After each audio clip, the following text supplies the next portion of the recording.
Olá, amigos, amigas.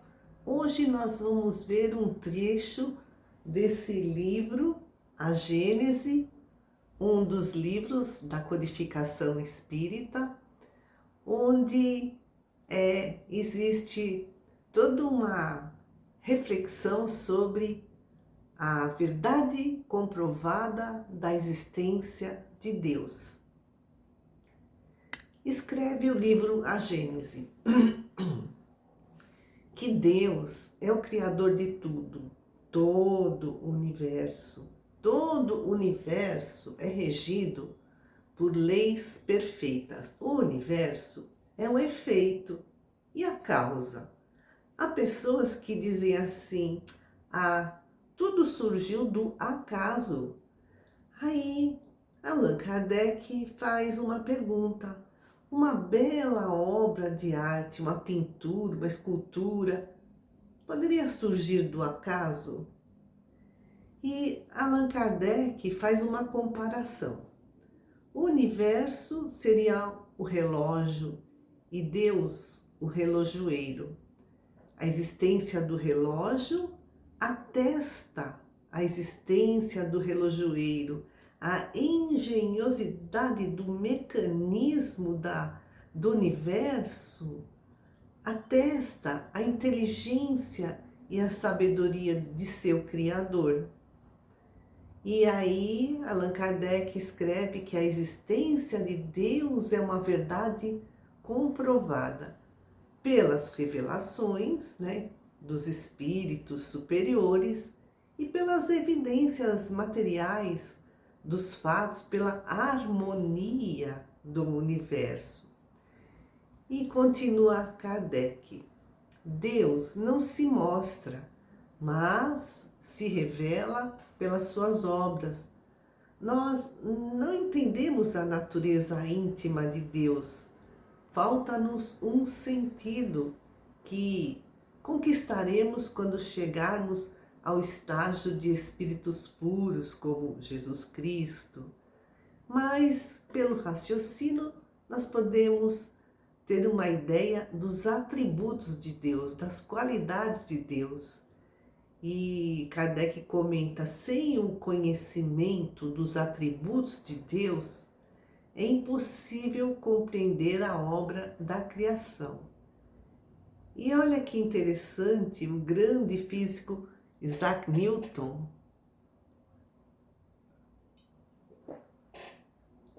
observando os astros, pelo telescópio, escreveu: a maravilhosa disposição e harmonia do universo só pode ter tido origem segundo o plano de um ser que tudo sabe e tudo pode. Isto fica sendo a nossa última e mais elevada descoberta, escreveu Isaac Newton. E ainda no século XVIII, o inventor do para-raios, Benjamin Franklin, também escreveu: achar que o mundo não tem um criador é o mesmo que afirmar que um dicionário é o resultado de uma explosão numa tipografia. Muito engenhoso. No passado, os homens não atribuíram a Deus a onipotência. E por isso que surgiram as religiões politeístas, as crenças em muitos deuses. Outros povos ainda, não atribuíram a Deus a soberana bondade. Então entendiam Deus como um ser colérico, parcial, vingativo, Senhor dos exércitos. Mas Deus é a suprema e soberana inteligência. Ele é eterno, não tem princípio nem fim, imaterial, onipotente, ou seja, é o poder supremo, soberanamente justo e bom. A providencial sabedoria das leis divinas se revela tanto assim nas mínimas coisas como nas maiores. Deus é infinitamente bom. A soberana bondade de Deus leva, né, a entender, a acreditar na soberana justiça divina. Essa infinita perfeição de Deus é o conjunto das suas perfeições, que são infinitas. E sendo infinitos, os atributos de Deus, eles não aumentam nem diminuem. Deus é único, porque Ele é a perfeição infinita. E a providência? A providência é a solicitude de Deus para com as suas criaturas, para conosco. Deus está em toda parte, tudo vê, tudo preside. Mas a gente pode perguntar, mas como Deus, né, tão grande, tão poderoso, tão superior a tudo, vai se preocupar com cada uma das suas criaturas? Deus criou leis e todos estamos sujeitos às leis divinas, sem que haja a necessidade de uma intervenção incessante da providência divina. Allan Kardec faz uma comparação, ele diz que poderíamos entender Deus como um fluido, entre aspas, de uma forma assim, uma comparação muito simplória, né? Deus seria um fluido que entra, percorre todo o universo infinito, penetra todas as partes da criação. A natureza inteira está mergulhada no fluido divino. Todo ser, por mais ínfimo que seja, está saturado de fluido divino. Ou seja, estamos sempre na presença de Deus. Quando fazemos uma prece, Ele nos ouve. Deus vê os mais profundos refolhos, cantinhos do nosso coração, porque nós estamos nele. Como Ele está em nós, disse Jesus. E aí a Kardec faz outra comparação. Assim como nós sentimos cada parte do nosso corpo, o nosso espírito sente, né, o corpo físico, Deus sente cada uma de suas criaturas. E diante de tanta sabedoria, tanta solicitude, só nos resta confiar nele.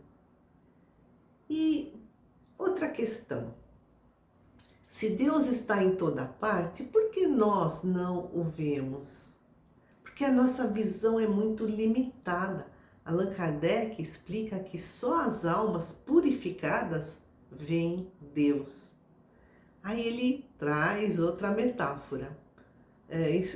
Estamos no fundo de um vale. Existe uma bruma, uma névoa muito densa que encobre o sol, a visão do sol. Mas percebe-se uma luz difusa. É dia e nós concluímos: há sol. O perispírito, nosso perispírito, esse corpo intermediário entre espírito e corpo físico, ele ainda é muito materializado no nosso estágio de evolução, por conta das nossas imperfeições morais. E essa materialidade do perispírito é como se fosse uma névoa, é como se fosse essa névoa que nos impede de ver Deus. As nossas imperfeições morais são como que camadas nevoentas que obscurecem a nossa visão.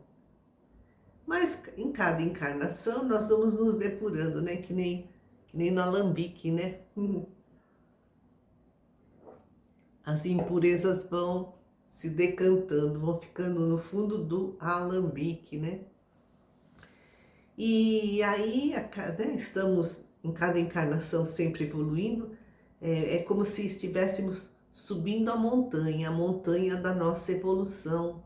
E aí esse nevoeiro que está no caminho, nessa subida da montanha, vai se dissipando, até que, chegando no alto da montanha, o ar está totalmente limpo. e podemos ver o sol. E então, meus amigos, veremos Deus. Que Jesus nos abençoe hoje e sempre. Eu agradeço muito a presença de todos. Até a próxima.